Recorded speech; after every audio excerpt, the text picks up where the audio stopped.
Já que outubro não foi lá essas coisas, já vamos falar sobre os lidos do mês e começar novembro com tudo.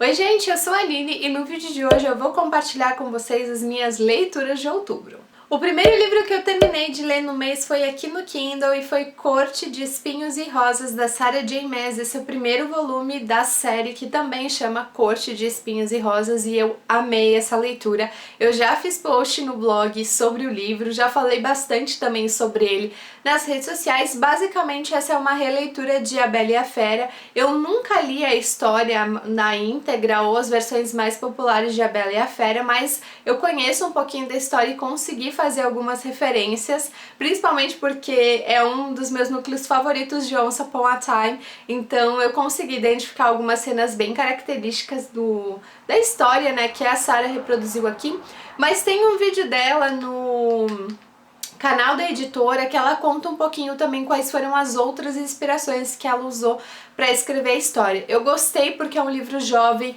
que não é bobo, não subestima a capacidade do leitor. Ele tem uma trama ali bem interessante entre os povos humanos e os povos élficos, que no começo da história a gente pensa que são duas sociedades completamente separadas, inclusive por um muro, mas no decorrer do livro a gente vai conhecer um pouquinho melhor a história desses dois povos e como eles eram ligados no passado e porque houve uma guerra que os separou, inclusive construindo esse muro. Eu achei muito interessante, demorei um pouquinho para simpatizar com a Feyre, e os nomes dos livros da Sarah são difíceis de deduzir como é que fala, né?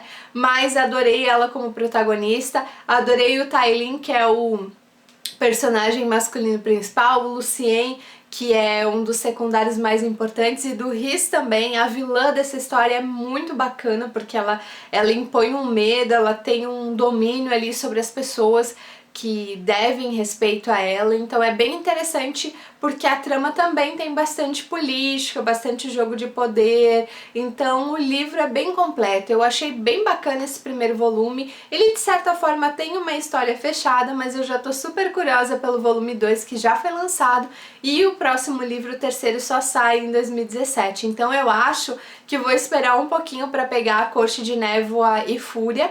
Acho que vou ler só no começo do ano que vem para não ficar aí com uma distância tão grande do 2 pro 3, mas leitura super recomendada, link do post aqui embaixo no box de informações. Depois eu li As Sete Chaves do Caveira, do Luiz Haas. O Luiz foi meu professor no ensino médio e muito tempo depois a gente se reencontrou assim no Face, eu comecei a acompanhar um pouco do trabalho dele e ele acabou também me enviando esse exemplar e eu gostei muito, combinou super com o Halloween. Nessa história a gente conhece esse personagem que desde pequeno ele tem assim uma relação com pessoas mortas e com algumas pessoas especiais. E uma dessas pessoas, né, um desses fantasmas, uma dessas almas vai acabar ensinando pra ele ali algumas coisas e ele vai se tornar um justiceiro. Só que não é muito fácil também a vida de um justiceiro, então o livro vai contar um pouquinho dessa relação desse personagem desde criança, com essas aparições, com essas visões que ele tem, com o fato de ele não poder compartilhar isso com ninguém, porque as pessoas vão achar que ele é louco, afinal de contas, e até como ele acaba entrando nesse mundo aí de ser um justiceiro, de combater o crime, mas ao mesmo tempo de cometer alguns crimes. Então eu achei bem interessante, é uma história curta, mas que tem várias questões, principalmente desse contexto urbano, das cidades grandes, que estão cada vez mais violentas, muito interessante. Eu fiz post pra ele lá no Instagram, então eu vou deixar o link da foto, em que eu comento um pouquinho mais sobre o enredo aqui embaixo, e lá na página do Face do Estante da Nini também vai as fotos que eu posto no Instagram. Então, se vocês acompanharem por lá os livros que eu não faço resenha no blog, eu sempre comento no Face, no Insta, lá no Snap, é só acompanhar pelas redes sociais. Mas outra leitura recomendada também. Depois foi a vez de A Garota no Trem, da Paula Hawkes. Essa foi uma leitura para o Desafio Livros e Seus Filmes e provavelmente é um dos próximos vídeos e posts do Estante da Nini, porque o filme estreou no final de semana que passou, então eu quero publicar a minha resenha sobre ele ainda nessa semana, provavelmente amanhã ou depois de amanhã.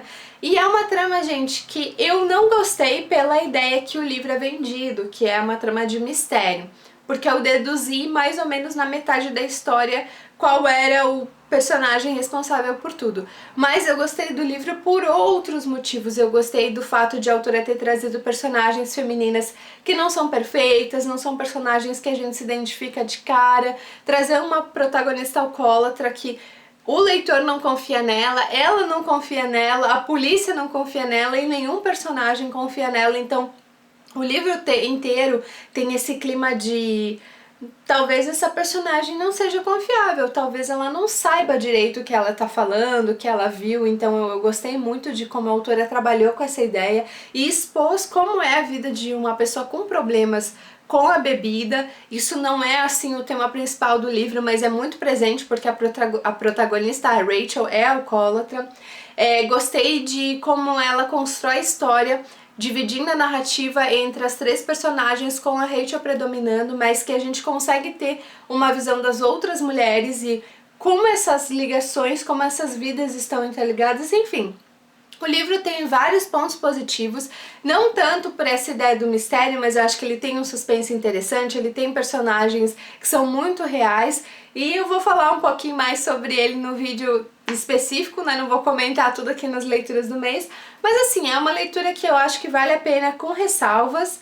E vou contar mais aí, fica de olho no vídeo. E tô pensando em fazer texto também lá pro blog, pra quem prefere ler a resenha, leia. Quem prefere assistir em vídeo, pode assistir aqui no canal. É recomendado, mas assim, não vá achando que é um livro que vai mudar a sua vida ou vai ser uma trama que, nossa, vai ser o melhor mistério e suspense que tu já leu, porque não é bem por aí. E por fim, eu terminei o mês lendo O Vendedor de Armas, do Hugh Laurie. Esse é um livro bem diferente, eu não sabia muito o que esperar, mas ele acabou se mostrando bem diferente, especialmente porque quando eu comecei a leitura eu postei uma foto lá no Insta e muita gente comentou que não gostou tanto desse livro, então eu comecei com baixas expectativas e vai contar a história de um ex-agente do exército britânico que acaba se envolvendo ali numa trama de conspiração internacional que começa como algo relacionado ao tráfico de drogas, mas depois a gente vai descobrir que tem a ver com armas e como esse mercado armamentista funciona em todo o mundo. É um livro de 1996, eu falo isso porque eu também destaquei na resenha esse ponto. No começo eu estranhei o fato de não ter muito celular, não ter muito computador, daí fui conferir nos dados bibliográficos. Aqui no Brasil ele foi lançado em 2010, mas originalmente foi publicado em 96. Então muito da trama tem a ver com essa época assim pré-internet para o mundo todo, porque hoje em dia seria muito mais fácil localizar algumas pessoas, não seria tão fácil entrar em alguns países, atravessar algumas fronteiras, mas eu acho que pro contexto da época super combina, o personagem é irônico, é apimentado.